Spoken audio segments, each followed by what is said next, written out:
What happens to entire superhero teams when a universe evolves past them? And why do some disappear completely while others survive the transition? DC's Silver Age was filled with bold, imaginative teams that once felt essential, but when the next era arrived, many were quietly left behind. Some were too strange, some ahead of their time, and others simply didn't fit the darker direction DC embraced. Yet their ideas still echo in modern stories today. These are 10 iconic DC Silver Age teams that never made it to the next era. At number 10 is the Sea Devils. Introduced during DC's Silver Age in Showcase issue 27 in 1960 by creators Robert Canier and Russ Heath, the Sea Devils were a freelance adventure team of intrepid, normal human scuba divers.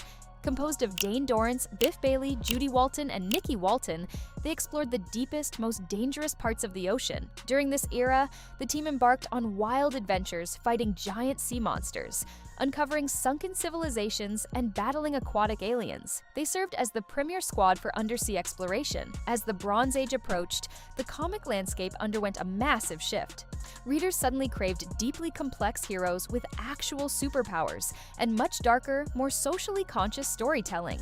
A team of completely normal humans in scuba gear fighting giant starfish felt quaint and heavily outdated by comparison. Consequently, reader interest dried up, and their ongoing solo series officially sank in 1967 with issue 35. Rather than surviving the transition into the modern era, they are entirely sidelined today. At number 9 is the original Suicide Squad. Introduced during DC's Silver Age in the Brave and the Bold issue 25 in 1959 by Robert Kanigher and Ross Andru, the original Suicide Squad was a government-funded science and military strike force without superpowers. Led by Rick Flag Jr. with medic Karen Grace, astrophysicist Dr. Hugh Evans, and physicist Jess Bright, the team had pulpy science fiction adventures. They investigated anomalies, fought giant dinosaurs, and handled otherworldly monstrosities that regular armies could not touch. Their lack of colorful costumes and reliance on a highly repetitive Monster of the Month formula ultimately doomed them. They simply could not compete with the booming popularity of costumed heavyweights like the Justice League. The Bronze Age demanded richer, character-driven drama, leading DC to completely pull the plug on this early incarnation in the early 1960s. While the Suicide Squad name became a massive pop culture juggernaut in the 1980s, when John Ostrander brilliantly repurposed the title for incarcerated supervillains, this 1959 science military roster was entirely left in the dust and practically erased from modern memory. At number 8 is the original Secret Six. Introduced during DC's Silver Age in Secret Six issue 1 in 1968 by creators E. Nelson Bridwell and Frank Springer, this team was created with the concept of a covert espionage strike force. 6 distinct specialists, each harboring a dark secret, were blackmailed by a mysterious, anonymous figure known only as Mockingbird to take on dangerous missions. During the Silver Age, the team had adventures steeped in Cold War paranoia. They dismantled global crime syndicates, executed tactical heists, and constantly tried to uncover which one of them might actually be Mockingbird.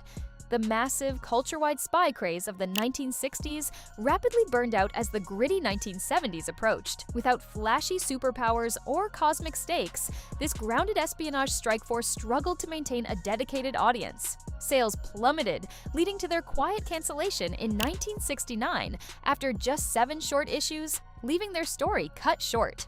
Much like the Suicide Squad, the Secret Six title was famously revived decades later for a highly beloved team of morally gray supervillains, a move that successfully buried this original Cold War espionage team in the graveyard of comic history forever.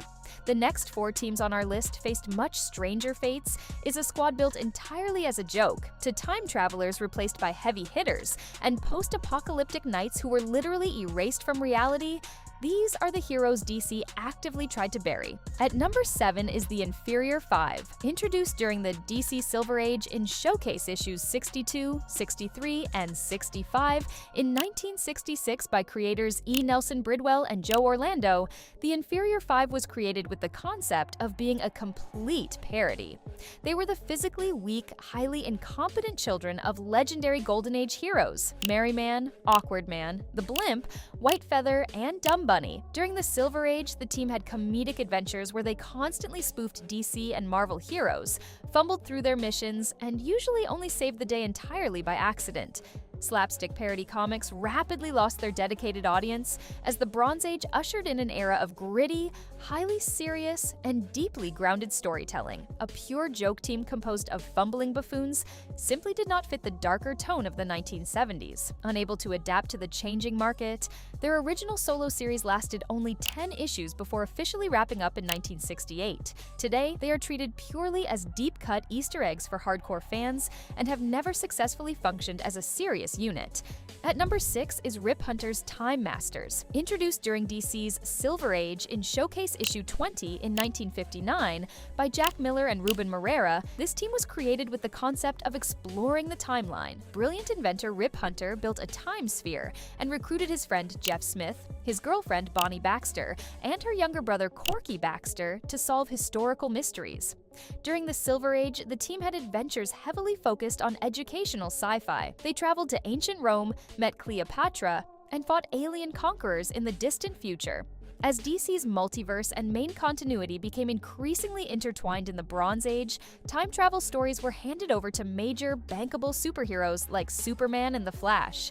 A team of regular folks in matching jumpsuits exploring history simply became narratively redundant. With no place left for them, the series was unceremoniously canceled in 1965. While the brilliant inventor Rip Hunter survived the era and remains an active time traveler in modern DC lore, his original Silver Age companions, Jeff, Bonnie, and Corky, were completely left behind and wiped from the temporal map. At number 5 is the Atomic Knights. Introduced during DC's Silver Age in Strange Adventures issue 117 in 1960 by creators John Broome and Murphy Anderson, the Atomic Knights were created with the concept of surviving a dystopian future. In the distant post-nuclear world of 1992, Sergeant Gardner Grail and his allies wore radiation-proof medieval armor and rode giant, mutated Dalmatians to protect survivors from warlords. During the Silver Age, the team had adventures focused on rebuilding society, defending the weak from mutant threats, and fighting a tyrant known as the Black Baron. The shifting industry ultimately doomed them. The upcoming Bronze Age aggressively sought to unify DC's convoluted timeline, and a definite 1992 nuclear holocaust completely broke main continuity. To fix this massive plot hole, DC ultimately retconned their entire apocalyptic existence into being nothing more than a virtual reality simulation just to wipe the slate clean. Their regular feature was abruptly cut short in early 1964 after just 15 stories. Aside from Gardner Grail being repurposed later in DC history, the rest of the Knights remain fully buried relics of a deleted future. At number 4 is the Star Rovers. Introduced during the DC Silver Age in Mystery in Space, issue 66 in 1961 by writer Gardner Fox and artist Sid Green, the Star Rovers were created with the concept of 3 competitive adventurers from the future, comprising a former soldier named Rick Purvis, an author named Homer Glint, and a female socialite named Carol Sorensen.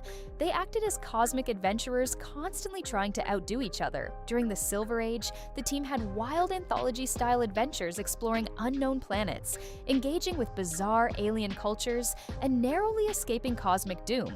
Also, they could boast about it later. The pure science fiction anthology format died an incredibly swift death, as interconnected, sprawling superhero universes completely took over the comic market in the Bronze Age. Disconnected pulp space heroes with no ties to the Justice League lost all their valuable real estate on the shelves. This massive shift led to their recurring feature wrapping up completely by the late 1960s.